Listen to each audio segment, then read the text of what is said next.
Bienvenue sur Africa 24 dans cette nouvelle édition du QG News. Voici les titres de l'actualité. Élue mais pas encore investie, la première présidente de la Namibie est sur le front. Netumbo Nandi-Ndaitwah a profité de la fête de Noël qui célèbre la nativité pour préciser son plan de politique économique. Vous l'entendrez dans cette édition. La responsabilité médicale et la protection des patients vont bientôt bénéficier d'un nouveau cadre en Égypte. Ce projet de loi présenté par le gouvernement vient d'être adopté par le Sénat. Cette législation fait la distinction entre erreurs et complications médicales. Et Djibouti célèbre le 10e anniversaire du lancement de l'assurance maladie universelle. L'une des plus ambitieuses réformes de la politique sociale portée par le président Ismaël Omar Guelleh. Elle assure la couverture médicale de base à plus de 40% de la population. Mais tout d'abord, en Guinée, les esprits s'échauffent face à la lenteur de la transition politique, alors que les États-Unis ont récemment exprimé leur déception concernant la situation politique actuelle. Les forces vives de Guinée ont annoncé un calendrier de contestation pour dénoncer l'échec du processus de retour à l'ordre constitutionnel avant fin 2024. Engagement pourtant pris par les militaires, auteurs du coup d'État de septembre 2021, dans un accord avec la CEDEAO.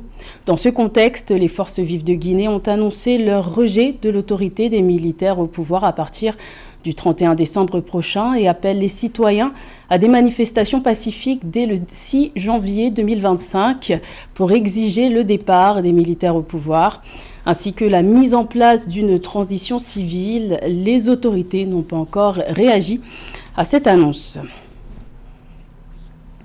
En Namibie, dans un contexte où plus de 80% de la population est de religion chrétienne, la présidente élue Netumbo Nandi-Ndaitwah a profité de la fête de Noël qui célèbre la nativité pour préciser sa politique économique, un projet dans lequel elle exhorte les bailleurs à saisir les opportunités d'investissement offertes par le gouvernement.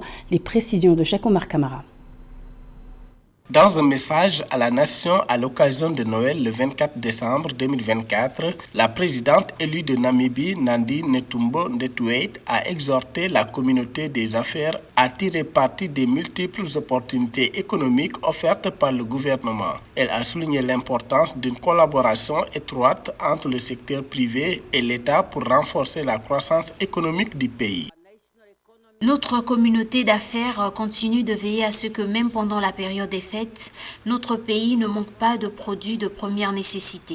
Notre économie nationale est prête pour une croissance et une trajectoire positive. Le manifeste électoral du parti SWAPO, approuvé par la majorité, s'est engagé à créer des opportunités économiques pour lutter contre le chômage et la stagnation économique en investissant 85,7 milliards de dollars namibiens dans des secteurs tels que l'agriculture, le développement des infrastructures, la fabrication, les sports.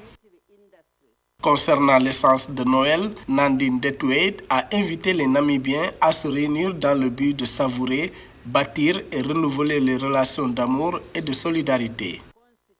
Notre Constitution reconnaît la famille comme l'unité fondamentale de notre société. Des familles fortes créent des sociétés fortes. Des sociétés fortes nourrissent et façonnent des pays stables. Ce n'est que lorsque nous avons une société heureuse et pacifique que nos enfants grandissent dans un environnement où ils imitent les bonnes valeurs morales d'amour, de travail acharné, respect des aînés. La présidente élue a également appelé à l'unité après les récentes élections générales et a exprimé sa gratitude aux Namibiens pour avoir donné mandat au parti SWAPO pour 5 années supplémentaires afin de gouverner. Également dans l'actualité, le Mozambique sont un peu plus dans la grave crise post-électorale qui sévit depuis l'élection de Daniel Chapo. Une évasion massive de prisonniers a eu lieu le 25 décembre à quelques kilomètres de Maputo, selon des informations confirmées par le gouvernement. Il s'agit pourtant d'un centre de haute sécurité. Plus de 1500 détenus se sont évadés dans l'après-midi de ce mercredi dans des conditions qui restent à déterminer. La police n'est parvenue qu'à rattraper 150 fugitifs. Le bilan fait par ailleurs état de 33 morts et de 15 blessés lors d'affrontements avec le personnel pénitentiaire et la police.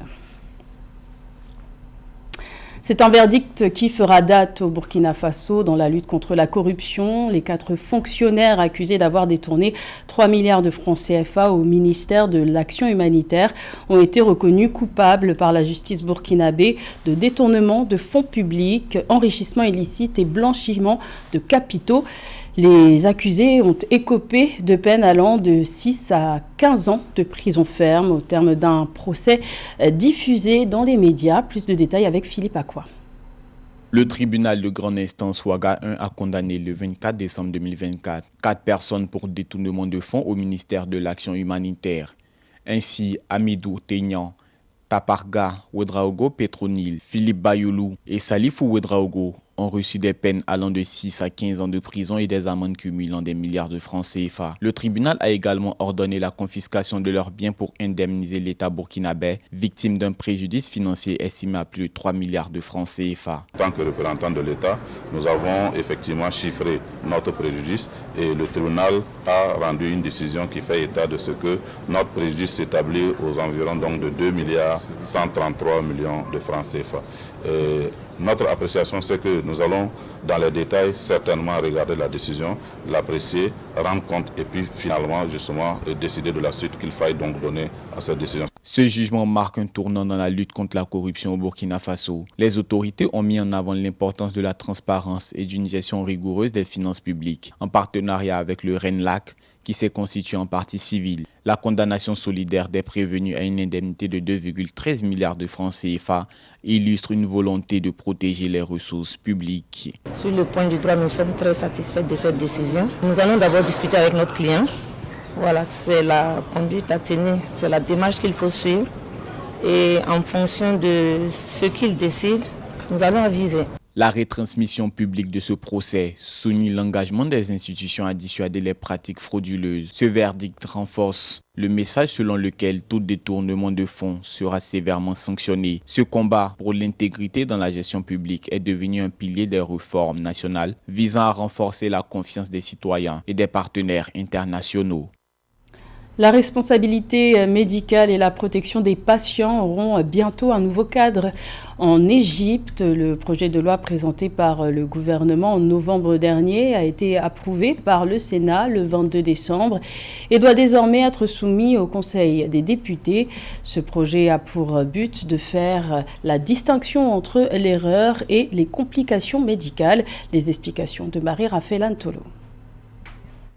Afin de mieux appliquer les droits des patients en garantissant qu'ils reçoivent des services médicaux de haute qualité et en encourageant l'efficacité médicale, le Sénat égyptien a approuvé le 23 décembre 2024 le projet de loi sur la responsabilité médicale et la protection des patients. Ce projet de loi appelle ainsi au respect des valeurs éthiques dans la pratique médicale, y compris le respect de la dignité et des droits humains des patients et incite aussi le staff médical à être plus rigoureux dans leur travail et d'éviter toute erreur médicale possible. L'erreur médicale est un acte médical incompatible avec les principes scientifiques établis ou avec l'éthique et les traditions des professions médicales édictées conformément aux dispositions des lois réglementant les syndicats concernés. Selon le Bureau régional de l'Organisation mondiale de la santé pour la Méditerranée orientale, les maladies cardiovasculaires, le diabète, le cancer et les maladies respiratoires chroniques sont les plus courantes en Égypte et sont responsables de 82% de tous les décès et de 67% des décès prématurés. Ainsi, cette loi, selon des observateurs, va contraindre les agents médicaux à être plus en alerte et plus rigoureux quant à la prise en charge des patients. La responsabilité médicale, tout simplement, c'est la responsabilité de ceux qui, dans notre cas spécifique ici, exercent la profession de médecin.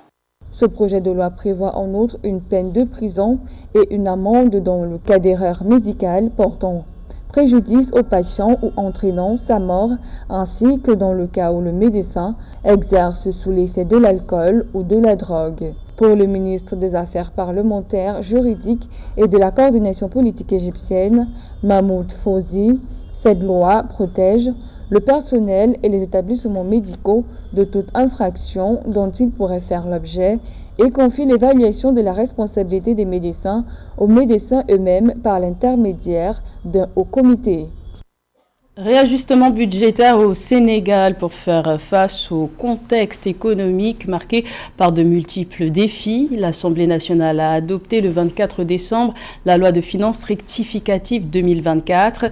Les recettes ont été revues à la baisse et les dépenses à la hausse. Ces ajustements traduisent les priorités des nouvelles autorités dans un budget rectifié qui prévoit un déficit de 11,6% du PIB en 2024. Les précisions de Fatma Nyang.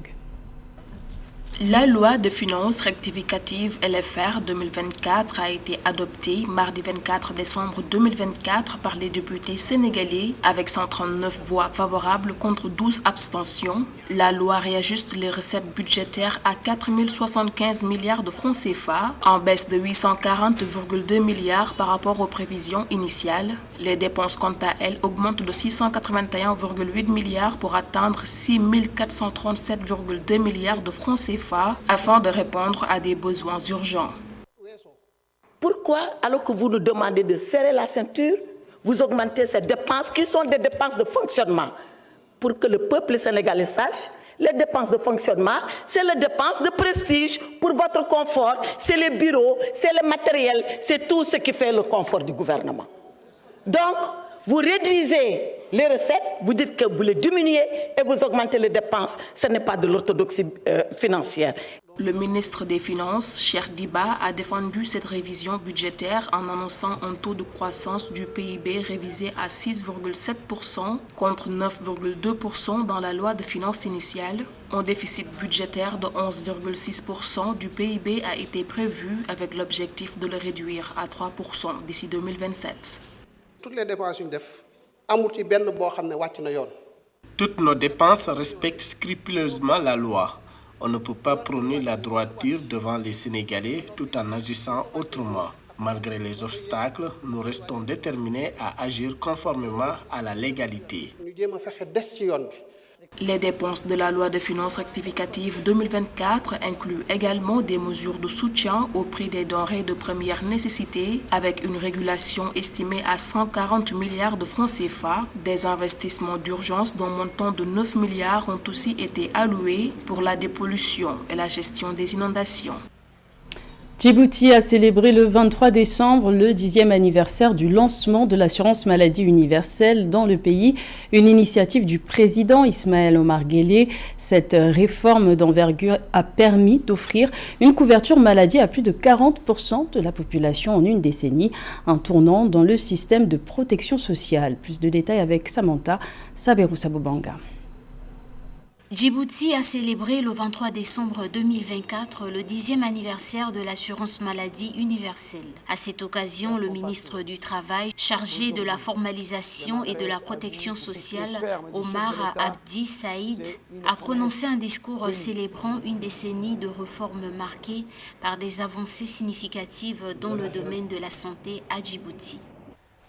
10 ans après la mise en œuvre de l'assurance maladie universelle insufflée par son Excellence Ismaël Omar Guelleh, président de la République, nous célébrons une vision, un idéal, mais aussi et surtout un engagement profond.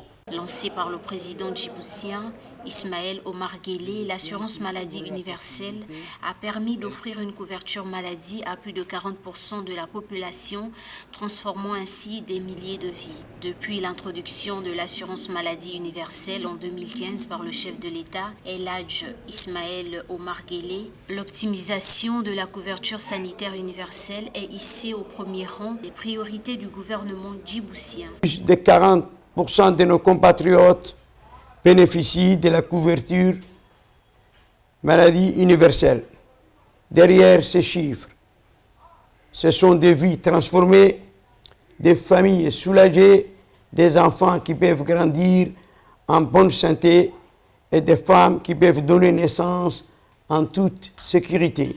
Soulignant l'importance de la solidarité et du refus des discriminations, le ministre du Travail, Omar Abdi Saïd, a réaffirmé l'engagement du gouvernement à renforcer, étendre et améliorer le système de protection sociale à Djibouti. Il a appelé à la mobilisation de tous les acteurs du système de soins pour moderniser et protéger les acquis de l'assurance maladie universelle contre les dangers de l'immobilisme et des déséquilibres financiers.